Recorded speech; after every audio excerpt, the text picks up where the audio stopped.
ናግባ ናግባ እየተፈራረቁ ሰውነቴ ላይ የሚያደርሱት ቁስል ልጅሽ ይህን ያህል ብር ያምጣ ልጅሽ ይህን አግኝቷል እና ይህን ይስጠን። አዎ አልኩህ እኮ ትናገራላት አግኝተኸው ታውቃለህ? የተሰማኝን እረፍት ምን ብዬ ፈጣሪን አመስግኜ እንደምገልጽ አላውቅም። ባልፈጥሮ ውሃ ሆኖ በቀረ እንደዚህ ስቃይ ከሚያጋጥመው ኧረ ተይ እንደዚህ ይባላል። እረፍት አሳጣሁት። ፍቅርተን እንግዲህ ለማስገደል የወጣ ትዕዛዝ እንደነበርና እንዲሁም ደግሞ አረጋኸኝ የተባለን ሰውዬ ደግሞ ይህንን ትዕዛዝ ለማስፈጸም በሚሯሯጥበት ሰዓት ላይ እንግዲህ እናንተ ጭራሽ ሌላም ሰው የራሳችሁንም ሰው ልገሉ እንደዛ ነው ሀሳባችሁ? መረጃ ለማሸሽ ነው ሀሳባችሁ? አለቀ አልከኝ ልጄ። ያው እግዚአብሔር እንግዲህ በቃሽ ቢለኝ ከዚህ ስቃይ ቢያወጣኝ። ምንድነው የምታወራው አንተ ራሱ? ሲጀመር ቆይ ማነህ? ምንድነው ይሄ ካሜራው ምናምን ምንድነው? አንተ ልኮልኛል። እግዚአብሔርን አመሰግነዋለሁ። ሲቀጥል ግን ምን አርጊ እንደሚሉኝ ራሱ አላውቀውም። የማውቀው ነገር የለም። ትከሰኛለህ ማለት ነው? እንደዛ ነው እያልከኛለህ? አዎ ከሳለሁ። የሚገርምህ አንዱ ልጅ ሚኪ ነው። በሱ ብዙ ፈተና ነው የደረሰብኝ። ብዙ ነገር ነው የደረሰበት። እሱም በእኔ ብዙ ነገር ደርሶበታል። ማስረጃውን አሳይ። ማስረጃ ቤት ትፈልጋለህ? አዎ ማስረጃ። ሲጀምር ለአንተ ማሳየት ግዴታ የለም። እኔም ለአንተ የማውራት ግዴታ የለም። የሰው ልጅ ገላለሁ የምትል አረመኔ ጨካኝ ሰይጣን ዲያብሎስ ነህ እኮ አንተ። ሚኪን የመሰለ ልጅ እንግዲህ ከየትም ሊገኝ አይችልም። እሱን የሰጠችንን እናት እንግዲህ አንድ ትልቅ ሀብት ትልቅ የሀገር ሀብት እንደሰጠችንም ነው የምንቆጥረው። እኔ እናቴ ብትኖርልኝ ከዚህ በላይ ማድረግ ብችል ደስ ይለኝ ነበር።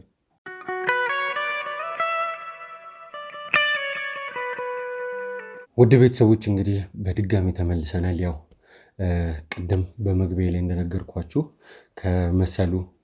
ከወይዘሮ መሰሉ ጋር እንግዲህ ያለውን ነገር ለመነጋገር እስቲ የተፈጠሩት ነገሮች ምን እንደተፈጠረ ያለውን ነገር እስቲ እንግዲህ ከሷም የምንሰማው ነው የሚሆነው።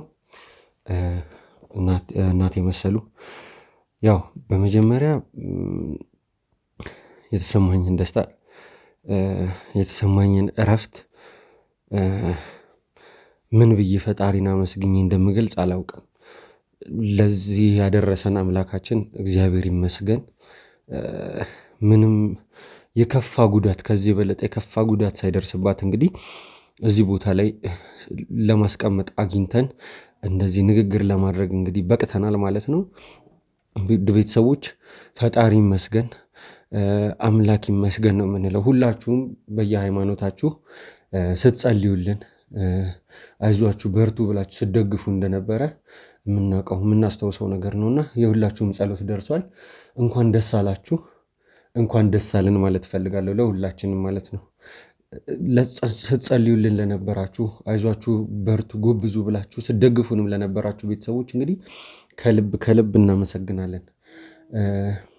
እንግዲህ ያው እናቴ መሰሉም እንግዲህ ስናገኛት ተጎድታ እንደነበረ እረፍት እንዳጣች ሲያሰቃዩት ምግብ ሲከለክሏት አቅም አንሷት እንደነበረ ነው እንግዲህ ሁሉንም ነገር ያው የቻልነውን ቀርጸን አሳይተናል። ልናረጋጋትም ሞክረናል። እንግዲህ ወደኛም ቦታ እንግዲህ ወስደን የተለያዩ የሕክምና እርዳታዎችን የሚፈልገውን ነገር እንግዲህ አድርገንላታል። የጤናዋን ምርመራም አድርገንላታል። ከዛ ማለፍ ሲል ደግሞ የተለያዩ ግልኮሶችን ሰተናታል። እንግዲህ አሁን ላይ አቅም አግኝታ ጠንከር ብላለች ማለት ነው። እስቲ የነበረው ነገር ምን አይነት እንደነበር እናቴ ያው ተረጋግተሽ ቀስ ብለሽ እንድታወሪኝ ነው የምፈልገው። በቃ ከዚህ በኋላ ሁሉም ነገር አብቅቷል። ምንም የሚመጣ ነገር የለም። አብረን ነው የምንሆነው። የዚህ ነገር በቃ ምን ልበልሽ አብቅቷል እናቴ። እስቲ አሁን ያለውን ነገር እስቲ ንገሪኝ። አለቀ አልከኝ ልጄ። ያው እግዚአብሔር እንግዲህ በቃሽ ቢለኝ ከዚህ ስቃይ ቢያወጣኝ አንተ ልኮልኛል። እግዚአብሔርን አመሰግነዋለሁ። ሲቀጥል ግን ምን አርጊ እንደሚሉኝ ራሱ አላውቀውም። የሚገርምህ አንዱ ልጅ ሚኪ ነው። በሱ ብዙ ፈተና ነው የደረሰብኝ። ብዙ ነገር ነው የደረሰበት። እሱም በእኔ ብዙ ነገር ደርሶበታል። ሲቀጥል ደግሞ ዛሬ እስቲ በቃኝ ብዬ ገዳምን ያህል ነገር ወደ እግዚአብሔር እስቲ ቢሰማኝ ብዬ ደግሞ ብጠቃ ይሄው ስቃዩ ደግሞ ተከተለኝ። እኔ ምን አርጊ እንደሚሉኝ ሁሉ ግራ ገብቶኛል። የኔ ልጅ ምን አርጊ እንደሚሉኝ ቀኑና ጨለማውን እንኳን አላውቀውም ነበር። እየተፈራረቁ ሰውነቴ ላይ የሚያደርሱት ቁስል፣ ልጅሽ ይህን ያህል ብር ያምጣ፣ ልጅሽ ይህን አግኝቷልና ይህን ይስጠን። እኔ እኮ ጠላቴ ማን እንደሆነ እንኳን አላውቀውም። የኔ ልጅ ቀንና ማታ ሳለቅስ አንተን ጣለልኝ እግዚአብሔር። ዛሬ ቁጭ ብዬ ለማውራት በቃ። አይዞሽ እናቴ አይዞሽ። አሁን ሁሉም አብቅቷል። እኔ እኮ ምን አርጊ ነው የሚሉኝ? እስቲ ቆይ ይሄ ልጅስ ምን ያርጋቸው? ሰው እንደ ማንኛውም ሰው ሰርቶ ይገባል። በቃ የተለየ ነገር የለውም። ምን አርግ ነው የሚሉት እንዴ? እኛ በከተማው እኛ ብቻ ነን እንዴ የምንታያቸው? እኛ ብቻ ነን እንዴ ስቃዩ የሚደርስብን? የኔ ልጅ ግራ ገባኝ እኮ እኔ። ይሄ ነው ጠላቴ ብዬ እንኳን ማልነግርህ እኔ ማን እንደሆነ ጠላታችን እንኳን አላውቀውም እኮ የኔ ልጅ። እንዴት አፍነውኝ ራሱ ጨለማ ውስጥ እንደከተቱኝ እኔ ምንም ማውቆ ታሪክ የለኝም። ምን እንዳስነኩኝ ምንን አይኔን እንደሰወሩት አላውቀውም። ይንጋይ መሽ እንኳን አላውቀውም የኔ ልጅ። ተሰቃየሁ፣ እድሜ ልኬን ተሰቃየሁ። ምን ኃጢአት ብከፍል ነው? ምን ኃጢአት ብሰራ ነው?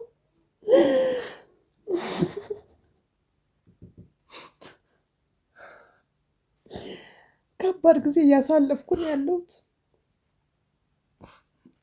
አልቻልኩም።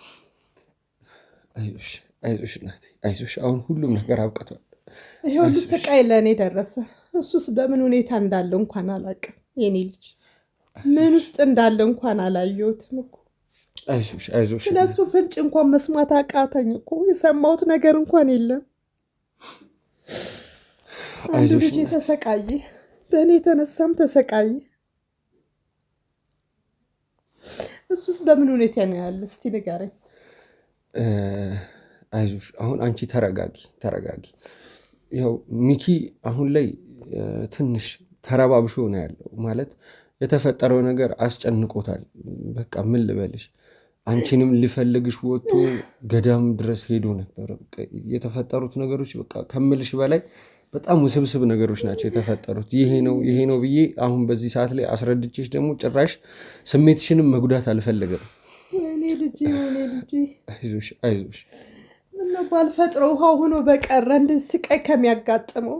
ኧረ ተይ እንደዚህ እረፍት አሳጣሁት። እረፍት አሳጣሁት። ተይ እናቴ እንደዚህ አይባልም። መሰሉ ተይ ነው እውነት። አንድ ቀን እንኳን ስቀን አናውቅም ሁለታችን። ወይ በእኔ ይደርሳል ወይ በሱ ይደርሳል። ስቃይ ሁሌ እድሜ ልክ ስቃይ። ምን ኃጢአት ብሰራ ነው ሁሉ ነገር የሚያሳይ ፈጣሪ? ግራ ገባኝ። የት ላድርገው? የት ልደብቀው? እስቲ ንገረኝ የኔ ልጅ፣ የት ልደብቀው? አሁን ሁሉም ነገር እኮ አብቅቷል። አሁን በቃ ይኸውልሽ፣ አሁን ከሚኪ ጋርም አገናኝሻለሁ። ሚኪ ምንም አልሆነም አሁን ላይ እግዚአብሔር ይመስገን። ዋናው ያንቺ መገኘት ነው። ያንቺ ምንም ነገር ሳትሆኝ መገኘት ነው። አሁን እኮ እኔ ምን ማለት እንዳለብኝም አላውቅም። ማለት ሚኪ እናቱን ምን ያህል እንደሚወድ እናውቃለን። ቤተሰቦች ከሚባለው በላይ ለእናቱ ምን ማለት እንዳለብኝ አላውቅም። አይደለም ለሱ እናት ይቅርና ከዚህ በፊትም ደጋግሜ ብየዋለሁ። አይደለም ለሱ እናት ይቅርና ለእኔ እናት ሲያደርግ የነበረውን ነገር ምናስተውሰው ነገር ነው። እሱ ለማለት ነው። አሁን ስሜቱ ተጎድቷል። በቃ ሌላ አይደለም። በቃ ስሜቱ ተጎድቶ እርብሽብሽ ብሎ ነው ያለው። ለዛ ነው አሁን ላይ አንቺን እንትን ልልሽ አልፈለኩም። እኔ ልጅ ምን አባቴ ላድርገው? የትስ ልክተተው? እስኪ የት ልደብቀው? ግራ ገባኝ። እኔ ልጅ ምን ላድርገው? እስኪ ቆይ እድሜ ልኩን ተሰቃየ፣ እረፍት አጣ። የኔ ልጅ ምን ላድርገው? እስኪ ይሄ ስቃይና የመከራ እንዳይመጣ ብዬ ነበር ወደ እግዚአብሔር ልቅረብ ብዬ ገዳም ድረስ የገባሁት። ከዛም ብገባ የኔ ስቃይም ተከትሎት ይሄዳል። የኔ ስራ የኔ ጭንቀት ተከትሎት እሱ ረፍት አሳጣው። የኔ ልጅ አሁን እኮ አንቺ የምትወቀሽበት ቦታ ላይ አይደለም። አንቺ ራስሽንም መውቀስ የለብሽም እናት። ተረጋጊና እግዚአብሔር ቢሰማኝ ሆኖ ገዳም የገባሁት ተረጋጊና አሁን ላይ ጤናሽን ጠብቂ መሰሉ። አሁን በቃ ይባሱኑ ነገሮች ከተስተካከሉ በኋላ ማልቀስ መጥፎን መጥራት እንዳይሆንብን ክፉን ማምጣት እንዳይሆን። መቼ ርቆ ያቅናኛ ቤት ወይ በእኔ ወይ በሱ ይደርሳል። መጥፎ ርቆን አያውቅም ልጅ ስቃይ ነው ሁሌ እረፍት አሳጣሁት።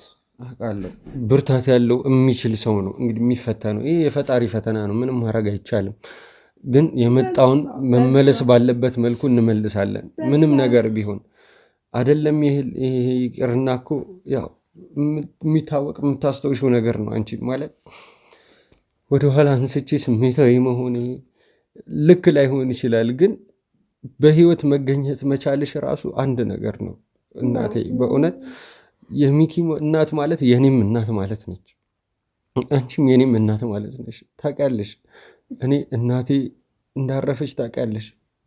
መገኘትሽ ራሱ በራሱ ትልቅ ብስራት እንደሆነ የሚታወቅ ነገር ነው። ቢሆንም ግን ሞት ይሻላል እኮ የኔ ልጅ። በህይወት ከመሰቃየት ሞት አይሻልም? ከኛ ስቃይ ሞት ይሻላል እኮ። እርፍ ይላል እኮ በቃ ሁሉን ነገር አሰማም፣ ሁሉን ነገር አታይም። በቃ ታርፋለህ። ሞትን የተሻለ ነው። እኔ ወደ ሞት አሁን ሚኪን ለማንጠለሽ ነው የምትሞጪው መሰሉ። ሚኪን ለማንጠለሽ ከየትኛው ሳድ ነው የኔ ልጅ? ከየትኛው ስቃይ ሳድ ነው? አሁን እኮ አንቺ ማዳኛ ጊዜ ላይ አይደለም ያለሽው። አንቺን ማዳኛ ጊዜ ላይ አይደለም ያለሽው። ከዚህ በኋላ ሲጀመር ምንም የሚፈጠር ነገር የለም። በፈለግሽው ነገር ላረጋግጥልሽ እፈልጋለሁ። ከሚኪ ጋርም በአካል አገናኝሻለሁ። ያው ይረጋጋ፣ ትንሽ ወደ ራሱ ይመለስ ብዬ ነው። ያው እንደተገኘሽ አውቋል፣ ግን አላገናኘኋችሁም እስካሁን። ደህና እንዴት ነው ስታየው? እንዴት ነው? ደህና ነው። መኖርሽን ሲያይ፣ አይንሽን ሲያይ ወደ ራሱ ወደ ቀልቡ ይመለሳል። እሱም ቢሆን ደህና ይሆናል። ሌላ የሚፈጠር ነገር ምንም የለም። በቃ ከዚህ በኋላ ሁላችንም አንድ ላይ መኖር ባለብን መልኩ ነው የምንኖረው። ማንም ከማንም ተለይቶ አይኖርም። ቤተክርስቲያንም ሄደሽ መሳም ከፈለግሽ ችግር የለውም። እኛው ራሳችን እየወሰድን የምፈልጊው ሰዓት ላይ ወስደንሽ በምፈልጊው ሰዓት እንመልስሻለን። ምንም የሚፈጠር ከዚህ በኋላ ቃል እገባልሻለሁ፣ ምንም ነገር ማንም ላይ አይደርስም። ወንድሜ ሚኪንም አንቺንም እኔ ኃላፊነት አለብኝ። አሁን እኔ እናቴ ብትኖርልኝ ከዚህ በላይ ማድረግ ብችል ደስ ይለኝ ነበር። ማለት ለእናቴ ቢሆን የእሳቸው ይሻላል። በቃ እረፍት እኮ ነው። አሁን ያለሽኝ አንቺ ነሽ። ስቃይ የእሳቸው ሞት ይሻላል እኮ የኔ ልጅ። እረፍት እኮ ነው። ምንም ነገር አያዩም እኮ፣ ስቃይ አያዩ፣ ጭንቀት አያዩ። በቃ እኔ የምመርጦ ሞትን ነው የኔ ልጅ። ተይ እንደዚህ አትበይ። ሚኪ አይደለም ተሰቃየው። እኛስ ማን አለ? ሚኪስ ማን አለው? ስቃይ ነው ማረግበት። መኖርሽ ብቻውን እኮ ሌላ ተስፋ ነው። አሁን ይሄ ክፉን ማውራቱ እየቀርና እየተሰማሽ ስላለው ነገር ከዚህ በፊት ስለተፈጠሩት በቦታው ላይ እንዴት ወደዛ ቦታ ሊወስዱሽ እንደቻሉ እስቲ ያለውን ነገር ንገሪኝ። ረጋቤና አሁን ንገሪኝና ረጋቤና አውሪኝ። ይኸውልህ እኔ ገዳም ነው በቃ ገዳም ነው የገባሁት የኔ ልጅ። እኔ ከገዳም ወጥቼ እንደው አልወጣም ብዬ ማልልህም። አንዴ ወይ በቃ ልጄን በስልክ ነው ማገኘው ታውቃለህ። ካጠገቤም ወገኔም ዘመዴም ልጄ ነው። ለሱ ለመደወል ወይ ትንሽ ፈቀቅ ብዬ የሆነ ማቀው ሰው አለ ከሱ ጋር ሂጄ ወይ ስልክ ደውላለሁ። ስልኬም ከሌለው በእሳቸው ስልክ ደውልና እናግረዋለሁ። ከዛ ውጭ ከገዳም ርቄ እንኳን ለቅቄ በጣም ሩቅ ቦታ እንኳን ወጥቼ አላቅም የኔ ልጅ። እና ከዛ ከመውጣበት ቦታ ደርሼ ስመለስ እኔ ምን እንዳደረኩኝ እንኳን አላቅም። እና ይሄ ቸርነት የሚባል ልጅ ሰው እያለና እዛ ሂጄ ነው ወይ ቻርጅ ሲያልቅብኝ ወይ እንደዚህ ስልክ ለመደወል ገዳም ውስጥ ያው ፈቀቅ ብሎ ሱቅ አለው እሱ ራሱ እና ከሱ ጋር ነው ሂጄ በቃ እሱንም ማናገረው በስልክ በኩል እንጂ በሌላ በኩል አይደለም። ሌላም ግንኙነት ኑሮኝ አይደለም ታውቃለህ የኔ ልጅ። እዛ መጨረሻ ላይ እስቲ ነይ ያው ከገዳም ወጥሽ እንኳን አታቂም፣ ነይ እስቲ ተንቀሳቀሽ ከገዳም ማለት ከኔ ጋር ስልክ ትደውይና ዙረሽ ደግሞ ትገቢያለሽ። ስለዚህ አንቺ ሁሌ ከዚህ ወደዚህ ነው እንጂ ወደዛ ፈቅ ብለሽ እንኳን አታቂም፣ ነይ እስቲ ተንቀሳቀሽ፣ ለሰውነትሽም ጥሩ ነው ለእግርሽም ጥሩ ነው ተንቀሳቀሽ ብሎ ትንሽ እዚህ ጋር ምድንበል ንፋስ እንቀበል ብሎ ተራመድን። እየተራመድን ከሄድን በኋላ ከዛ በኋላ ማውቆ ታሪክ የለኝም። እሱ ድረስ አስታውሳለሁ። ከዛ በኋላ በቃ ምን እንዳደረጉኝ ምን እንደሆንኩኝ አላውቀውም። ትንሽ ነፍስ የዘራብኝ ካገኘበት ክፍል ሳይሆን ሌላ ቦታ ነበርኩኝ ከዚህ በፊት። ይሄኛው ሁለተኛ ቤታቸው ነው። ያው ለይቼ ባላውቀውም ሲወስዱኝም ሸፍነውኝ ነው፣ ሲያመጡኝም ሸፍነውኝ ነው። እና ከዛ ቦታ ነበረ በቃ ነፍሴን ያወቅኩት። እንደዚሁ ደግሞ ድብስብስ ሲል አይኔ ሸፍኑና ደግሞ ይሄኛው ሁለተኛ ቤታቸው ነው። አንተ ያገኘኝ ቦታ ሁለተኛው ቤታቸው ነው። እና ምን አርጊ እንደሚሉኝ የራሱን የግራ ይገባኛል። በያዙሽ ሰዓት ላይ ወንዶች ሴቶች ብዙ ነበሩ ማለት እስቲ ብዛት ቁጥራቸው? አንድችም ነበረች ሌላም ነበረች እና ደግሞ ሌላም ወንዶች አሉ።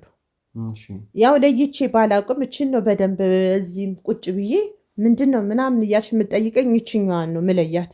ሌሎቹንም አንዴ ትለያቸዋለሁ ወይ በድምፅ ካልሆነ በስተቀር። የኔ ልጅ ሸፍኖኝ ነው የሚያናገሩኝ፣ ሸፍኖኝ ነው አንዱ ቦታ ላይ የሚወስዱኝ። የምሽንጋ እንኳን አላውቀውም፣ ጨለማ ላይ ከተወኝ ነው ቁጭ ብዬ ሙሉ የኔ ልጅ። ለዛ በተረፈ ልጅሽን እንኳን ይሄን ያህል ብር ይስጠን፣ ይሄን ያህል ያርግልን። የት ያመጣል ልጁ እኮ ሰርቶ ነው የሚገባ እንደ ማንኛውም ሰው። የት ያመጣል ካልኩኝ የሚደርስብኝ ግርፊያ፣ የሚደርስብኝ አካላዊ ጉዳት በዚህ በሰውነቴ እንደ ልጅ እየተገረፍኩ የኔ ልጅ እስቲ ተው። እንደዚህ ሲወራ እውነት ይመስላል። አይዞሽ፣ አሁን ሁሉም አልፏል። አይዞሽ፣ ሲወራ ይቀላል የኔ ልጅ። እኔና እግዚአብሔር ነው የምናውቀው ያሳለፍኩትን ታሪክ፣ ያሳለፍኩትን ሁኔታ፣ ያሳለፍኩትን ስቃይ እኔና መድኃኒዓለም ነው የምናውቀው። ቀንና ማታ ስጠራው አንተን ጣለልኝ ከዚህ ቦታ ላይ። ይኸው ነው እንግዲህ የኔ ልጅ። አይዞሽ፣ አሁን በቃ ምን ማለት እንዳለብኝ ራሱ ግራ ገብቶኛል። ማለት በቃ እግዚአብሔር ፈቅዶ ሁላችንም ምንም የከፋ ነገር ሳይገኝ የከፋ ነገር ሳይፈጠር ተገናኝተናል። ዋናው እሱ ነው። በቃ ከዚህ የበለጠ ምንም የለም። ቤተሰቦች ፈጣሪን ማመስገን እንፈልጋለን። እያንዳንዳቸውን ሰዎች ደግሞ ለዚህ ነገር እንደዚህ እንድትሰቃይ ያደረጉትን ሰዎች፣ እንደዚህ አይነት ስራዎች የሚሰሩትን ሰዎች እያንዳንዳቸው እነማን ናቸው? እኔ እኮ ሰውን በድዬ አላቅም እኮ። እኔ ማን ናቸው እንደዚህ ይሄን ያህል ስቃይ የሚያወርዱብኝ? እኔ እኮ በይፋ ቢነግሩኝ እኔ ብሎ እንኳን የሚቀርብ እንኳን የለም እኮ የኔ ልጅ። እኔ እኮ ምን ጠላት ወረደብኝ? እኔ ግራ ገባኝ። ለዛ ነው የተሰቃየው። ከልብ ማመስገን እንፈልጋለን። ፈጣሪ ዋናውን ድርሻ ነው መውሰድ የሚችለው። ማለት ምንም አይነት ነገር ያለ እርሱ ፈቃድ ማድረግ አይቻልም እና አሁን ላይ የሁሉም ነገር ጊዜው አብቅቷል። ማለት መጥፎ ነገሮች ከስር እያጸዳን ያለ ነው። ከዚህ በኋላ ሁላችንም አንድ ላይ መደረግ ያለበትን ነገር እያደረግን፣ መሰጠት ያለበት ከለላ እየተሰጠሽ፣ ሕክምናዎችን እየተከታተልሽ ከኛው ጋር ትቆያለሽ። ያው እዛ በነበርሽበት ሰዓት ላይ የሚሰማሽ ስሜት ወይ ደግሞ የህመም ስሜት ነበረ? እዛ ገዳም በነበር ሰዓት ላይ እስቲ ያሉትን ነገሮች እስቲ ብታጫውች። ገዳም ውስጥ ምንም ነገር አይሰማኝም እኔ ልጅ። በጣም ሙሉ ጤናማ ነኝ። እጸልያለሁ፣ ጾማለሁ፣ በሰዓቱ እመገባለሁ። ልጄ ሲናፍቀኝ እደውላለሁ። እንደዚሁም ደግሞ ሲደክመኝ የሚላላከኝም አንድ አቢት የሚባል ልጅ አለ። እግዚአብሔር ይመስገን እንዳንተ ልጅ ነው። መክረዋለሁ። አንድ ፍሬ ልጅ ነው፣ ምንም ነገር ማያውቅ እንደ ልጅ የማየው ነበር። እዛ አቢት የሚባል ልጅ አለና እና እኔ ገዳም ውስጥ በጣም ጤናማ ነኝ የኔ ልጅ። በጣም ተስማምቶኝና እየጸለይኩኝ እየጾምኩ የምኖርበት ቦታ ነበር። የተቀደሰ ቦታ ነበር። ግን ምን ታረጓል? በሰዓቱና በወቅት ጠላቴን አለማወቅ። አሁን ድረስ ማላቆ ጠላት አለኝ ማለት ነው፣ ተከትሎኝ የሄደ እና እኔ በዛ ቦታ ላይ በጣም ጤናማ ነኝ። ከዛ አውጥተው ነው እዚህ ጨለማ ውስጥ ሲያረጉኝ ውስጤን እስካሁን አካላቴን ሰውነቴን እንድቆጣጠር ማያደርግ በእኔ እድሜ ዱላ በእኔ እድሜ ስቃይ ፈተናን ይፈተኑ ምን ታረጓለህ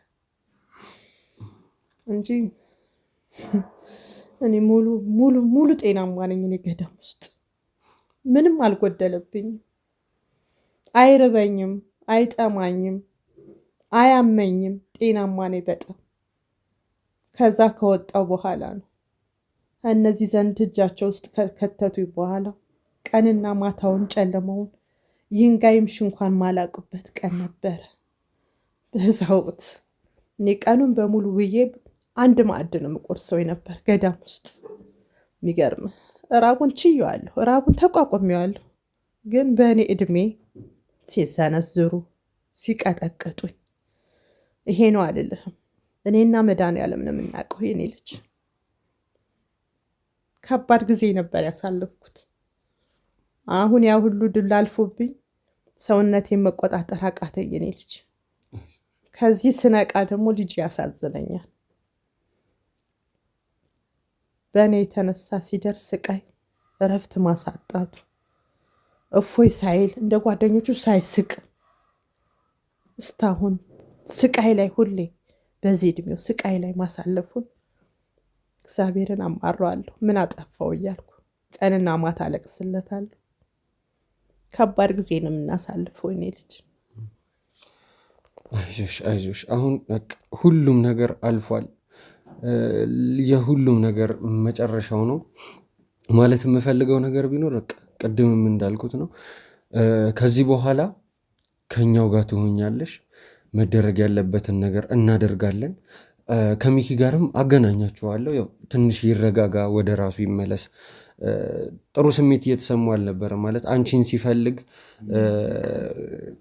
ወደ ካሜራ ራሱ እንደ ከዚህ በፊቱ ቀርቦ አያውቅም እና በጣም ብዙ ውጣ ወረዶችን አሳልፏል። ሲፈልግሽ በነበረበት ሰዓት ላይም ስሜታዊ የሆነ በጣም አስቸግሮንም ነበረ። ለዛ እንዲረጋጋ ስላሰብን ማግኘታችንን ነግረነዋል።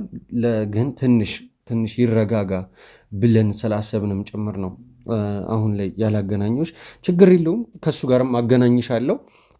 ከዛም በኋላ ምን የሚፈጠር ነገር የለም። በእኛ ከለላ ስር ሆነሽ እንግዲህ አብረን እንኖራለን ማለት ነው። ማለቴ ያው ከስራችን አለፍ ባለ መልኩ ለአንቺ ጥበቃ እያደረግንልሽ፣ አስፈላጊ የሆነ ሕክምና እየተደረገልሽ፣ ወደ ቤተክርስቲያንም መሄድ ከፈለግ የምትፈልጊውን ነገር እያደረግሽ የምትፈልጊበት ቦታ እየወሰድንሽ እንግዲህ ከኛ ጋር የምትኖሪ ነው የሚሆነው። ያው የሚኪ እናት ማለት ውድ ቤተሰቦች ለሁላችንም እናት ማለት ነች። ምክንያቱም ሚኪን የመሰለ ልጅ ምን ማለት እንዳለብኝ አላውቅም። ሚኪን የመሰለ ልጅ እንግዲህ ከየትም ሊገኝ አይችልም። እሱን የሰጠችንን እናት እንግዲህ አንድ ትልቅ ሀብት፣ ትልቅ የሀገር ሀብት እንደሰጠችንም ነው የምንቆጥረው። ስለዚህ አሁን ላይ የምናደርገው ነገር እንዳልኩት ነው። ለእሷም የህግ ከለላ እናደርግላታለን። ሕክምናዋንም እንድትከታተል እናደርጋለን።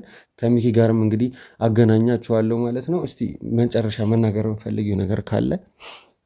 እኔ መናገር የምፈልገው እግዚአብሔር በቃችሁ ይበለን ከዚህ ስቃይ፣ ከዚህ ጭንቀት፣ እኔንም እሱንም በቃ እኔ በቃችሁ ይበለን ነው የምለው። እግዚአብሔር ያንን መከራ ያንን ስቃይ ካተረፈኝ በቃሽ ይበለኝ። እኔ እሱም በሰላም በጤና እንዲኖር በቃ እንደ ጓደኞቹ እንዲስቅ እንዲጫወት ከስቃይ ከጭንቀት ወጦ ማለት ነው ስራውን በትክክል እንዲሰራ እግዚአብሔርን ነው እማጸነዋለሁ። አንተም እግዚአብሔር ይስጥህ፣ እዛ ጨለማ ያወጣሃል። ምንም ቢሆን ማጸኔ ባትወጣም ልጄ ማለት ነው፣ ልጄ ማለት ነው። እናትህ ለእኔ ልጅ ብዙ ነገር አድርገዋል። ነፍሳቸውን ይማር። ከሚኪም አለይህም የኔ ልጅ ልጄ ማለት ነው። እግዚአብሔር ይስጥህ አንተን። አሜን።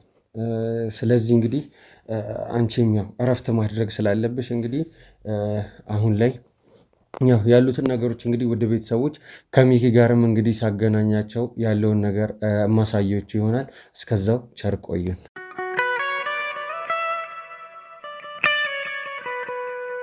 ውድ ቤተሰቦች እንግዲህ በድጋሚ ከትንሽ ቆይታ በኋላ ተመልሻለሁ። ያው አሁን የምንገኘው እነ ፍቅርተ ወይዘሮ መሰሉን እንግዲህ ለማገት የተጠቀሙበት ግቢ ውስጥ ነው ማለት ነው። ያው ነገሩ ምንድነው?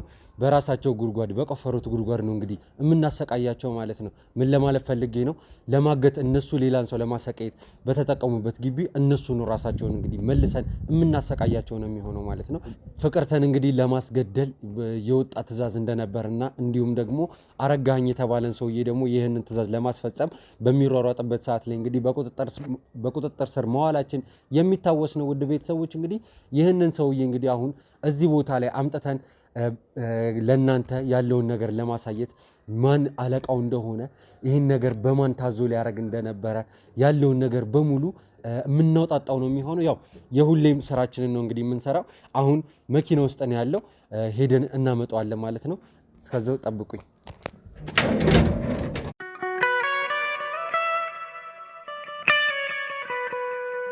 ናግባ ግባ ናግባ እያልኩ ናግባ ግባ እያልኩ ነው። ግባ ግባ እያልኩ ነው። ወዴት ነው?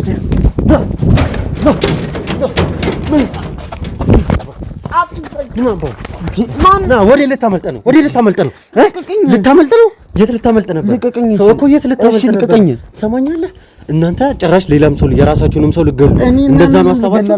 መረጃ ለማሸሽ ነው ሀሳባችሁ? እንደዛ ነው ወይ ያልከኛለሁ? ና አለፍ ና አለፍ ና ግባ ገባታ ራሳችሁ ባዘጋጃችሁት ቤት እሺ ገባታ ና ግባ ሂድ ግባ ሂድ ግባ ግባ ግባ አንተ የት ልታመልጥ ነበር? ነገር የገላል ሞከርኩም ልቀቀኝ። ገላል ሞከርኩ ምን ያረክ ነው ታዲያ? ያገኘኝ ነገር ምን ያረክ ነው? መንገድ ላይ እኮ ነው ያገኘኝ። መንገድ ላይ ነው ያገኘው። እና ቁጭ በል ትናገራታለህ። ወደሰው መግድ ምንድነው የምነግርህ? እሺ ተልእኮ ምንድነው? ተናገር። ተልእኮ ምንድነው? የምን ተልእኮ? ተልእኮ የለህም? አዎ ምንም ተልእኮ የለኝም። መንገድ ላይ እኮ ነው ዝም ብለህ ያየኝ። እሺ ፍቅርተ ምን አርጋት ነበር? እኔ ፍቅርተ ማን ነው አለቃህ? ንገረኝ። እኔ አለቃ የለኝም። እኔ አለቃ ምናምን የለኝም። ስለዚህ መደብደብ ነው የምትፈልገው ማለት ነው? ምንድነው? ለምንድነው የምትደበደበው? አሃ ስትደበደብ ነው የምታምነው? ለምንድነው የምትደበደበው? ምን አድርጌ ምን የምጠይቀህ ነገር እንድታምንልኝ። ምንድነው የምትጠይቀኝ? ምንድነው የምመልስህ? ይኸውልህ እያደረክ የነበረው እኮ ማለት ነው ሰውን ለመግደል ስትዘጋጅ እኮ ነው። እኔ ማንንም ልገል አልሞከርኩም። እውነትህን ነው? አዎ እርግጠኛ ነኝ? አዎ እርግጠኛ ነኝ። ችግር የለውም እሱን አሳያለሁ። ጠብቀኝ፣ እዚህ ጠብቀኝ።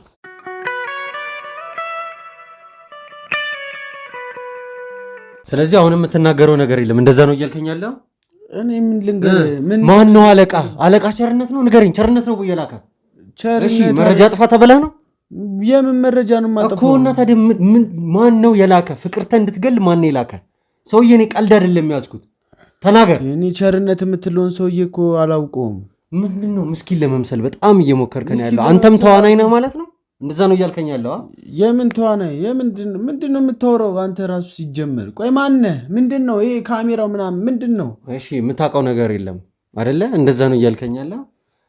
ቆይ እኔ እኮ የሚገርመኝ ነገር የሁላችሁም መመሳሰል ነው። በቃ ካሜራችሁ ምንድነው ምናምን ትሉና በኋላ ላይ አንተ እንትና ነህ ብላችሁ ደግሞ በስማችን ትጠሩናላችሁ አይደለ? እንደዛ ነው ያንተም አይደለ? እንደዛ ነው ሁኔታ። ንገረኝ፣ እንደዛ ነው ወይ ያንተ? ወንድሜ እኔን ከመንገድ ላይ ነው የያዝከኝ። ማን እንደሆንክ ምን እንደሆንክ አላውቅም። ስምህን ምናምን እኔ ስም ስለምታወራው ነገር ምንም እየገባኝ አይደለም። ቆይ ማን አንተ? ስለዚህ በዚሁ ነው የምትቀጥለው አንተም ማለት ነው? ምንድነው የምታወራው? አንተንም ወደ መጋዘን መውሰድ አለብኝ ማለት ነው? መጋዘን ምንድነው? መጋዘን የት ነው መጋዘን? የት ነው መጋዘን? ማየት ትፈልጋለህ? ልውሰድህ? እሱን መጋዘኑን ማየት ትፈልጋለሁ? እዚህ ጋር የምታያቸው ጋርዶች አሉ አይደለ? ከነሱ 3-4 እጥፍ እዛ መጋዘን የምልህ ቦታ ላይ አሉ። ከዛ በኋላ አንተን ማን እንደሆንክ ምን ልትሰራ እንደመጣ ምን አይነት ተልእኮ እንዳለ ማን እንደሆነ የሚያዘህ የማን አሸርጋጅ እንደሆንክ ወንድሜ ስለምትለው ነገር ሰገዳይ ምን እንደሆንክ እነሱ ፊት ተለፈልፈዋል። ስለምትለው ነገር ምንም የማውቀው ነገር የለም። እኔን ያገኘኝ ከመንገድ ላይ። እሺ ከመንገድ ላይ ያገኘኝ ዝም ብለህ ነው አገተህ ራስህን አስተዋውቀህ። እንደውም እንደዚህ በማድረግ ራሱ ልከስህ እችላለሁ። ተከሰኛለህ። ምክንያቱም ከመንገድ ላይ ማንነትህን አላቅ ዝም ብለህ አንጠልጥለን ያመጣኝ። እሺ የማውቀው ነገር የለም። ትከሰኛለህ ማለት ነው? እንደዛ ነው እያልከኝ ያለህ? አዎ ከሰሃለሁ። ትከሰኛለህ? እሺ ችግር የለውም ከሳሰኝ። ከሰሰኝ ሁሌ የሚደረግ ነገር ነው። ትከሱኛላችሁ፣ ከዛ የሆነ ነገር ስላችሁ ትመለሳላችሁ። ኖርማል ነው። ከሰሰኝ። ከዛ በኋላ የተሰጠህን የግድያ ትዕዛዝ ቀጥታ ወስጄ ለፖሊሶቹ ነው ቆይ ግድያ ማን ነው እንድገድል የታዘዝኩት? ለፖሊሶቹ ወስጄ ግድያ የተሰጠህን ቆይ ማስረጃ አለ? ያለ ማስረጃ እንደዚህ ሞረ ይመስላል እኮ አሳየኝ፣ ማስረጃውን አሳየኝ። ማስረጃ ቤት ትፈልጋለህ? አዎ ማስረጃ። ሲጀምር ለአንተ ማሳየት ግዴታ የለብኝም። እኔም ለአንተ የማውራት ግዴታ የለብኝም። እሱን ሰው ወደ ሲሆን በግድ ትናገራታለህ። ሲጀምር ትናገራታለህ እያልኩ ነው። እየሰማኝ ነው አይደል? እየሰማኝ ነው። ትናገራታለህ። ተነስ ትናገራታለህ። ቀና በል። ጭራሽ እኔ የማደርገውን አንተ ነው የምትነግረኝ? ሰማኝ። ቀና በልና እናግረኝ። እኔ የማደርገውን አንተ ነው ወይ የምትነግረኝ? ንገረኝ። ቀና በል። ትናገራታለህ። አለቃ ማን ነው ያዘዘ? ቸርነት ነው የላከህ ወይ? አይደለም፣ ቸርነት አይደለም። ስለዚህ አሁን ማውራት ጀመር። እሺ ማን የላከህ? ቸርነት አይደለም የላከህ። ግን ምንድን ነው የምትለኝ? እኔ ስለዚህ ድጋሚ ተመለሰን ማለት ነው። ስለዚህ አሁንም ዱላ ትፈልጋለህ ማለት ነው። ለምንድን ነው የምመታኝ? ቆይ እሺ ለምንድን ነው መታ? ልትናገር ነበር ደግሞ መልስ አቁም። ስለዚህ ካሜራ አጥፍተን እንነጋገር። እንደዛ ነው እያልከኝ ያለው አይደለ? ናውጣ እዚያ ትናገር ማለት ነው። ናውጣ እሺ እናገራለሁ። ትናገራለህ። ያለ ሰማኝ። ቀና በልና ስማ። ከዚህ በኋላ እናገራለሁ አልናገርም፣ ማንም ምንድን ነው የሚባሉ ጥያቄዎች መስማት አልፈልግም። የሰማኝ ነው አይደለ? ትናገራለህ ሁሉንም ነገር። እሺ ቀጥል። እየሰማሁ ነው። ቀጥል። በቃ አለቄ ቸርነት ነው ወይ አለቃህ? አይደለም፣ ቸርነት አይደለም አልኩህ እኮ ሌላ ሰው ነው አለቄ። ተናገር። አለቄ ዋሴ ይባላል። ዋሴ? ማን ነው ደግሞ ዋሴ? በቃ ቸርነት ሲያዝ በሱ ቦታ የተተካ አለቃ ነው። አሁን እሱ ነው አለቃችን።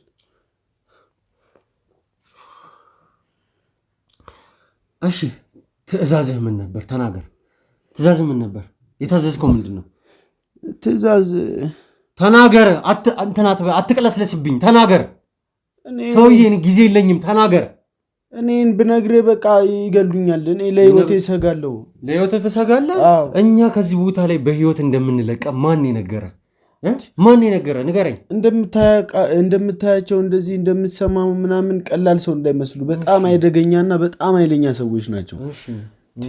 ቆይ አሁን እኔ ብነግርህ ቆይ ለእኔ ምን ከለላ ታደርግልኛል? አላረግልህም። እና እውነቱን ልንገርህ፣ አላረግልህም። አንተን ወደ እስር ቤት ነው የምከተህ። አሁን እኮ እስር ቤት እነሱ እጃቸው እስር ቤት ራሱ ሊያስገድሉኝ ይችላል። ችግር የለውም። እዛ ማንም ምንም አያደርግህ። ወደ እስር ቤት ስትገባ መቼም እኛ ሆነ ብለን አይናችን እያየ ወደ እሳት ውስጥ አይደለም የምትገቡት። ትሰማኛለህ አይደል? ምን ማረጋገጫ አለኝ እንደማልገድል? ይኸውልህ እኔ ለአንተ ማረጋገጫ የማስቀመጥ ግዴታ የለብኝም። እኔም ለአንተ የመናገር ግዴታ የለብኝም። እርግጠኛ ነህ? አሁንም መመለስ ትፈልጋለህ ማለት ነው? ወዴት ነው መመለስ? ስለዚህ ዱላ አልጠገብክም ማለት ነው። በቃ እንደዛ ነው እያልከኝ ያለው አይደል? ደግሞ አለቄን ያዙትና ደግሞ ያለውን ነገር ያወጣጡት። እሺ እዚህ ስራ ውስጥ የገባኸው ከመቼ ጀምሮ ነው? ተናገር። ከመቼ ጀምሮ ነው እዚህ ስራ ውስጥ የገባኸው? ትንሽ ቆይቷል። እሺ ተናገረው። ሙሉን ተናገር። ምኑ ነው? መቼ እዚህ ውስጥ በምን አጋጣሚ እንደገባህ፣ ዋሴ ከምትለው ሰው ጋር፣ ቸርነት ከሚባሉት ሰዎች ጋር ምን አይነት ግንኙነት እንዳለህ ንገረኝ።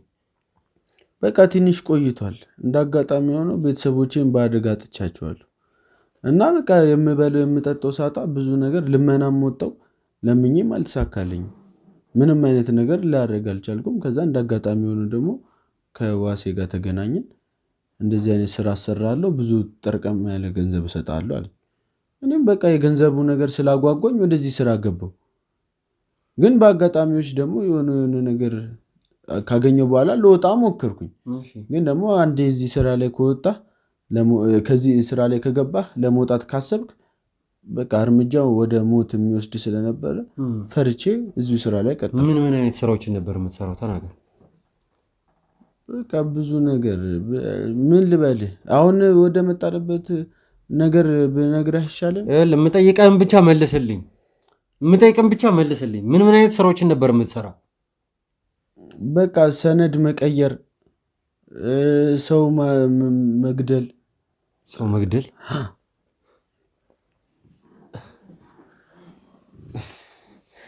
እንደ ቀላል ነገር ሰው መግደል?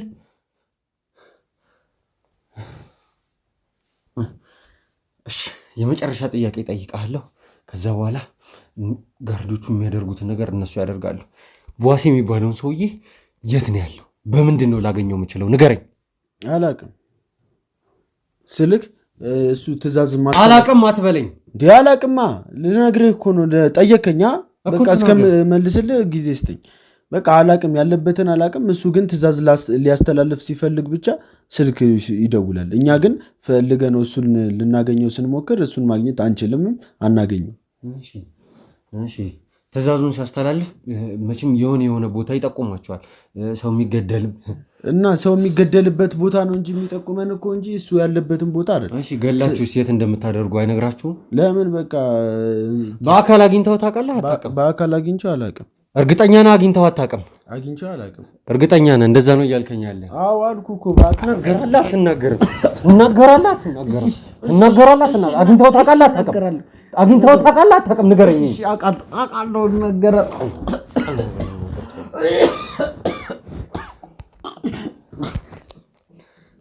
እሺ ተናገር። እሺ አግኝተው ታውቃለህ አታውቅም? እሺ እናገራለሁ። አግኝቼው አውቃለሁ። ማለት በምን አይነት መልኩ ነው የምትገናኙት? ንገረኝ። መቼም እንደዚህ እንደ ሰው ሻይ ቡና ካፌ ውስጥ አይደለም የምትገናኙት አይደለም? እንዲህ እንደዚህ አይነት ውዳቄ የረከሰ ነፍሳችሁን ለሰይጣን ሸጣችሁ የምትሰሩትን ስራ መቼም እንደዚህ አይነት ቦታ ላይ አይደለም የምትገናኙት። እኔ ነፍሴን ለሰይጣን አልሸጥኩም። ምንድነው ስሜን የምታጠፋው? እየቀለድክብኝ ያለው? አይ እየቀለድኩ አይደለም። ነፍሴን ግን ለሰይጣን አልሸጥኩም። በቃ የዚህ ነገር ውስጥ እንድገባ ያደረገኝ ችግር ነው።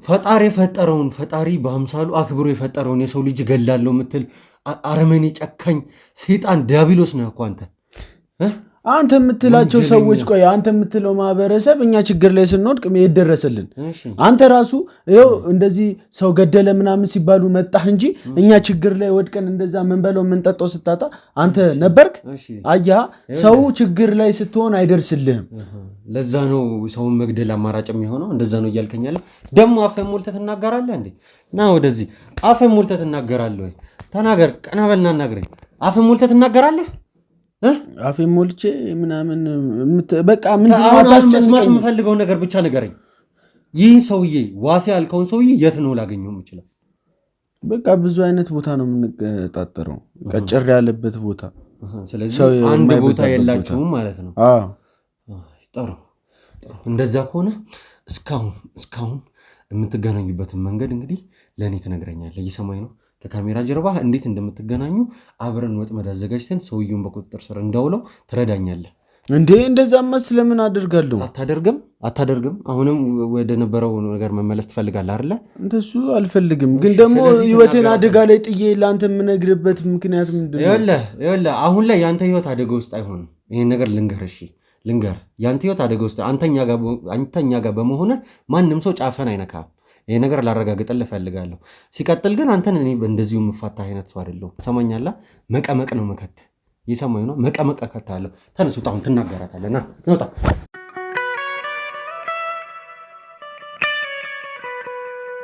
አሁን እንዳለ መጠይቀህ ነገሮች በስነ ስርዓት ትመልስልኛለህ። እየሰማኝ ነው አይደለ? ስለዚህ ከመጀመሪያው ጀምሮ እንነጋገር። የተሰጠህ ትዕዛዝ ምንድን ነበር? በቃ የተሰጠን ትዕዛዝ ግሩፕ አለን፣ ብዙ ነን። ከዛ ውስጥ ደግሞ ህግ አለን። የኛ ግሩፕ ውስጥ ከገባህ ህግ አለ። ግሩፕ አለን።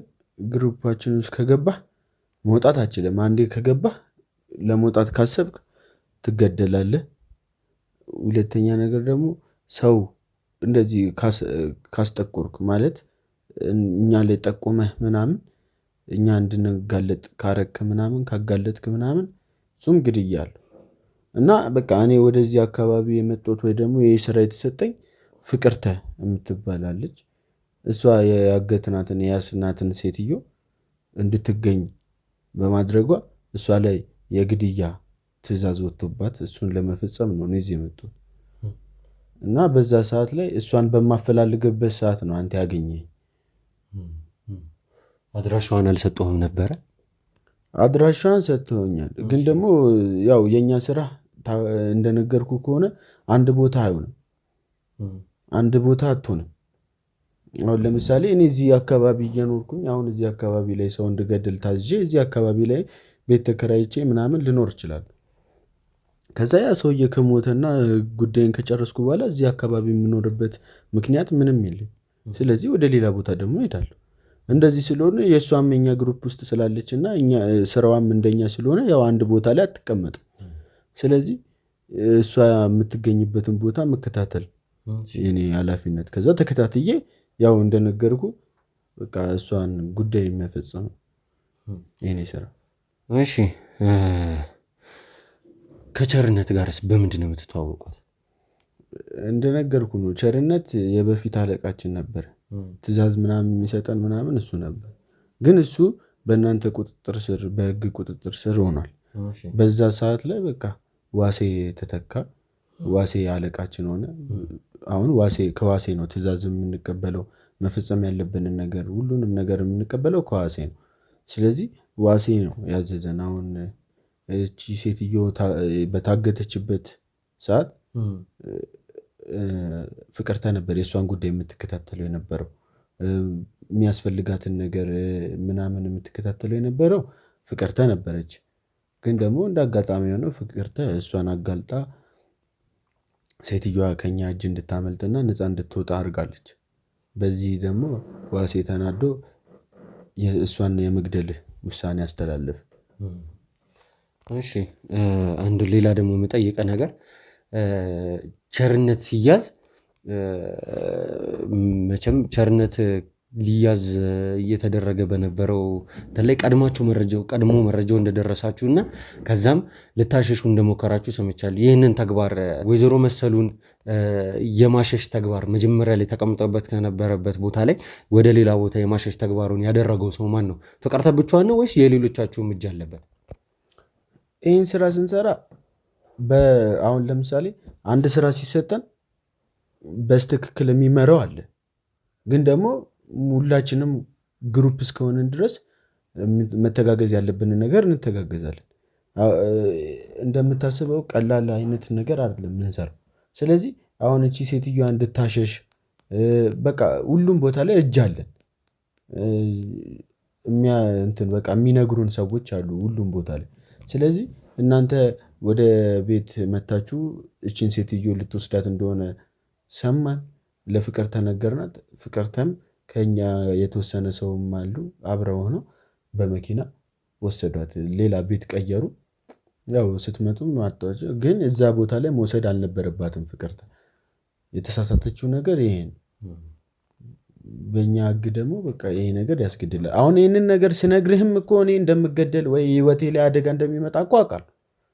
ግን ደግሞ በቃ አማራጭ ስላጣው ዱላውም ስለበዛብኝ ነው የምነግርህ። እሺ ወደዚህ ቡድን ስትቀላቀል ተቀላቅለ በቆየህበት ሰዓት እስካሁን በቆየህበት ሰዓት ላይ መድኃኒት የምትባል ሴት ስም ሰምተህ ታውቃለህ? መድኃኒት፣ ሶስና ወይ ደግሞ አበባ የሚባሉ ሴቶች ስም ሰምተህ ታውቃለህ? እነሱን አላውቅም። ሰምተህ አታውቅም? ሁላችንም እኮ አንተዋወቅም። ምክንያቱም አንዱ አንዱን ያስጠቁራል፣ አንዱ አንዱን ይናገራል ተብሎ ስለሚታሰብ ሁላችንም አንተዋወቅም። ድብቅ ናቸው ሁሉም። አሁን ለምሳሌ ዋሴን ነው የኛ አለቃ ብለን የምናስበው። የሚያዘንም ትዕዛዝ እሱ ነው። ከሱ በላይ ያሉትን ምናምን አናውቅም። በቃ አሁን አንድ ሚሽን ስለዚህ ከቸርነት ጋር ይሰሩ የነበሩትንም ሰዎች አታውቋቸውም ማለት ነው። አንድ ሚሽን ሲሰጥህ እዛ ሚሽን የተሰጣቸውን ሰዎች ብቻ ነው የምታውቀው። እኔም የዚህ እገታው ላይ የሆነ ሚሽን ስለነበረ ነው ከፍቅርተም ጋር ምናምን ልተዋወቅ የቻልኩት። እሺ ወይዘሮ መሰሉ ለምን እንደታገቱ ታውቃለህ? አዎ ወይዘሮ መሰሉን ለምን እንደታገቱ እናውቃለን። ስልክ ብር ያው አብዛኞቻችን ገንዘብ ፍለጋ ነው የታገቱ። ከልጇ ገንዘብ ለማስላክ ነበር። ስለዚህ ይህንን ነገር ያቀነባበረውን ሰው የመጀመሪያውን ሰው ታውቀዋለህ ማለት ነው? አይ የመጀመሪያውን ሰው ሳይሆን ያው በስልክ ምናምን ልጇን ምናምን ስናወራው ምናምን የነበረው እኛ ስለነበርን ነው ይህንን ነገር ልናውቅ የቻለው። ትዕዛዝ ይሰጠናል። ያው በትዕዛዙ መሰረት ያን ነገር ማስፈጸም እንዳለብን ትዕዛዙን የሚሰጠው ዋሴ ነው ወይስ ቸርነት ነው? ለእኛ የሚሰጠን ዋሴ ነው። መቼ? አሁን ላይ አሁን ላይ ቸርነት ከመያዙ በፊትስ? ያው ቸርነት ነው። በቸርነት ቦታ እኮ ነው ዋሴ የተተካው። ቸርነት ሲያዝ ነው ዋሴ የእሱን ቦታ መሸፈን የጀመረው። ስለዚህ ቸርነት ነበር የሚሰጠን። ቸርነት ሲያዝ ዋሴ ሆነ ማለት ነው። ስለዚህ አሁን ያለው ነገር ከዋሴ ጋር ነው ትእዛዝ የምንቀበለው። እሺ አሁን ደግሞ የምጠይቀህ ይሄ ዋሴ የሚባል ሰውዬ ምን አይነት ሰው እንደሆነ እንድትነግረኝ ነው ፈልገው። ዋሴ ማለት ባህሪው በጣም የሚከብድ ስልክ አሁን ለምሳሌ አንተ ከስራ ባልደረባ ጋር ስትሆን ሳቂታ ተጫዋች በቃ ትግባባለህ ከሰው ጋር እንበል። እሱ ግን እንደዚህ አይነት ሰው አይደለም። ኮስተር ያለ በቃ ስራ በአግባቡ ካልሰራ የውሳኔ ሰው። ዋሴ ማለት በጣም የምንፈራው የሚያስፈራን ሰው። አሁን ለምሳሌ ስራ ላይ ስህተት አይፈልግም። በምንም ታምር ስህተት አይፈልግም። አንተ አንድ ስህተት ዋጋ የሚያስከፍል ስህተት ተሳሳትክ ማለት በቃ ያንተ ህይወት አበቃለት ማለት ነው። ያቺን ስህተት የተሳሳትክበት ቀን ያንተ ህይወት ያበቃል። እንደዚህ አይነት ሰው ነው። ለዛ ነው ሁሉም ፈርቶት ትዕዛዙን የሚቀበለው። ብዙ ነገር የምንሰራው በቃ ስህተት ላለመፈጸም። አሁን ራሱ ይህን ስህተት በመፈጸሜና እንደዚህ በማውራቴ የሚደርስብኝን ነገር አውቀዋለሁ። ግን ደግሞ በቃ ያው እንደነገርኩ አማራጭ ስላጣው ነው። ዋሴ ማለት በቃ ቆፍጠን ያለ ሰው ነው። ቢያንስ ከሚያዛቸው ሰዎች ጋር ዲቴል ግንኙነት የለውም። ይመጣል፣ ትዕዛዙን ያስተላልፋል። ችግር ካለ ችግሩን ለመፍታት ይጥራል። አለቀ። እንደዚህ ነው እሱ። እሺ ስለ እሱ የምታውቃቸውን ነገሮች ሌሎች ወይ ቤተሰቡን፣ የሚኖርበትን አካባቢ፣ ከማን ጋር አብዛኛውን ጊዜ እንደሚገናኝ፣ ምን ሌላ አይነት ስራዎች እንደሚሰራ። መቼም ይህንን ስራ ስትሰሩ በሽፋን ደግሞ ሌላ ስራ እንደምትሰሩ ገሃድ የወጣ ሌላ የሽፋን ስራ እንደምትሰሩ እንግዲህ ግልጽ ነው። ስለነዛ ነገሮቹ ንገረኝ። ስለሱ አናውቅም። ያው አለቃችን እስከሆነ ስለሱ ዲቴል እንደማንገናኝ ነግሬያለሁ። ስለዚህ ስለሱ ልናውቅ አንችልም። ያው ስራ ቦታ ይመጣል። ስራ ቦታም አትበለው፣ ምክንያቱም ጭር ያለ ቦታ ምናምን ነው የምንቀጣጠረው። ይቀጣጠረናል፣ እንመጣለን፣ ትዕዛዝ ያስተላልፋል፣ ይሄዳል። እኛም ወደ ስራችን ነው። ቤተሰብ አለው የለው እኮ ቤተሰብ ይኑሮ አይኑሮ የምታውቁት ነገር የለም። የምናውቀው ነገር የለም። ሲያወራም በስልክም ሰምታችሁ ታታቁም? ስልክ ምናምን እኛ ፊት አያወራም። በቃ ለትንሽ ደቂቃ ነው። በቃ እንደሌላው ስራ ህጋዊ ምናምን እንደሚሰሩት ስብሰባ ምንም የለም። ስለዚህ ይመጣል። አሁን ለምሳሌ ፍቅርተን እኔ እንድገላት ሲያዘኝ መጣ። አንድ ስህተት ተፈጥሯል። ያንን ስህተት አንተ እንድታነጻው ፈልጋለሁ። ፍቅርተ እንደዚህ አድርጋለች። ስለዚህ የሞት ፍርድ ተፈርዶባታል። እሷን ገለህ ማስረጃ ምናምን አጥፍተህ እንድታሳውቀኝ ፈልጋለሁ ብሎ ሄደ። እኔ ራሱ እንዳወራ እድል አልሰጠኝም። በምክንያት እንደዚህ እንድንለው አይፈልግም። በቃ መጥቶ ትዕዛዝ ያስተላልፋል። አንተ እንድታወራ አይፈቅድልህም። በቃ እንደዚህ ይፈልጋለሁ። በቃ ይሄዳል። ከዛ እሱ ሲፈልግ ይደውላል፣ ይመጣል። አሁን እንደዚህ አድርግ ይሄዳል እንጂ አንተ እንደዚህ ቢሆን ምንም አይነት ወሬ እንድታወራ አይፈልግም። እሺ አዘውትራችሁ የምትገናኙበት ቦታ አለ? ትዕዛዞችን ሲያስተላልፍ አንድ ቦታ አይገናኝም። ለደህንነቱ በጣም ስለሚያሰጋው በጣም ስለሚፈራ፣ ያው ወንጀልም ስለሆነ የምንሰራው አንድ ቦታ ተደጋጋሚ አይቀጥርም። ዛሬ የቀጠረህ ቦታ ላይ በፍጹም ሁለተኛ ቀን አይቀጥርም። ሌላ ቦታ ነው የሚቀጥርህ። አንተ ደግሞ የሚመች ቦታ ምናምን አይልም። አንተ ስለፈለግ ስላልፈለግ ሳይሆን እሱ ስለተመቸውና ስለተመቸው ብቻ ይቀጥርሃል። ከዛ በኋላ መኪና ይልክልሃል፣ ትሄዳለህ። ከዛ በኋላ ያለውን ነገር አውርተህ ምናምን የወሰደ ቦታ ላይ ይጥልሃል። በቃ ይሄዳል። እሺ መፈጸም ያለባችሁን ስራ ከፈጸማችሁ በኋላ በምንድን ነው የምታገኙት? ይህንን ሰውዬ መስራታችሁን በምንድን ነው ልትነግሩት የምትችሉት? እሱ ብዙ እጅ ያለው ሰው ነው፣ ነግሬሃለሁ። ስለዚህ እኛ አሁን ለምሳሌ እኔ እንድፈጸመው ተላኩኝ እንጂ ፈጸምኩም አልፈጸምኩም እሱ ግን እዛው ነው፣ እያየ ነው። በምን እንደሚያይ አናውቅም። የተሳሳትነውን ሁላ ይነግረናል። እሱ ከእሱ ለመሸፈን ሁላ የምንሞክረውን ነገር በሙሉ ይነግረናል። ይህንን ነገር እንደዚህ ስለሚያደርግ ነው በብዛት እሱን የምንፈራው። አሁን ለምሳሌ እኔ ፍቅርተን እንዳልገደልኳት እናንተ እጅ ላይ እንደተያዝኩኝ እሱ ያውቃል፣ እዛው ነው። ግን እኔ ከእናንተ ጋር ነኝ። ስለዚህ ብዙ እጅ ያለው ሰው ስለሆነ ግዴታ እኛ ማስረጃ ማቅረብ ምናምን የለብንም። እሱ እየተከታተለን ነው ያንን ነገር እስከምንፈጽመው። ጥሩ። ስለዚህ ይህን ሰውዬ ለማግኘት ከባድና አስቸጋሪ የሆነ ሰውዬ ነው። ሲቀጥል ደግሞ እሱ ሲፈልግ ካልሆነ ልታገኘው አትችልም ነው እያልከኝ ያለ? እሱን ነው የምልክ። ችግር የለውም። ብዙ እንደሱ አይነት ወንጀለኞችን እንግዲህ አንቀን በእጃችን በቁጥጥር ስራችን አውለናል። ፍትህንም ደግሞ አስፍነናል። እንዲሁም ደግሞ ለተበደሉ ወገኖቻችንም እንግዲህ ደርሰናል ማለት ነው። ውድ ቤተሰቦች አሁን ቀጣዩ ስራችን የሚሆነው እንግዲህ ይህንን ሰውዬ በምን አይነት መልኩ በምን አይነት መንገድ የትኛውን ዘዴ ተጠቅመን የተለያዩ የስለላ ባለሙያዎቻችንን እንግዲህ በየቦታው በማሰማራት ስለዚህ ሰውዬ ያለውን መረጃ እንግዲህ እያንዳንዱን ነገር አጠናክረን ከካሜራ ጀርባም እንግዲህ ይሄ ልጅ የሚለንን ነገር እንግዲህ አንዳንድ የሚጨምራቸውም ነገር ካሉ ጨምሮልን የተለያዩ አይነት ማብራሪያዎችና የተለያዩ አይነት የስለላ ድርጊቶችን እንግዲህ አድርገን ይህንን ሰውዬ በቁጥጥራችን ስር በቅርቡ የምናውለው ነው የሚሆነው። እስከዛው እንግዲህ ውድ ቤተሰቦች ሀሳብ አስተያየቶቻችሁን ኮሜንት ላይ ያስቀምጡልን። ይህንን ቪዲዮ እንግዲህ ለብዙዎች እንዲደርስ ሼር በማድረግ እንድትተባበሩን በታላቅ አክብሮትና ትህትና እንጠይቃለን። እንግዲህ ስለዚህ ውድ ቤተሰቦች አሁን የቀረውን ስራ የምንሰራ ነው የሚሆነው። ከዚህ በኋላ የሚሆኑትን ነገሮች እንግዲህ እየተከታተልኩኝ ለእናንተ የማቀርብላችሁ ይሆናል።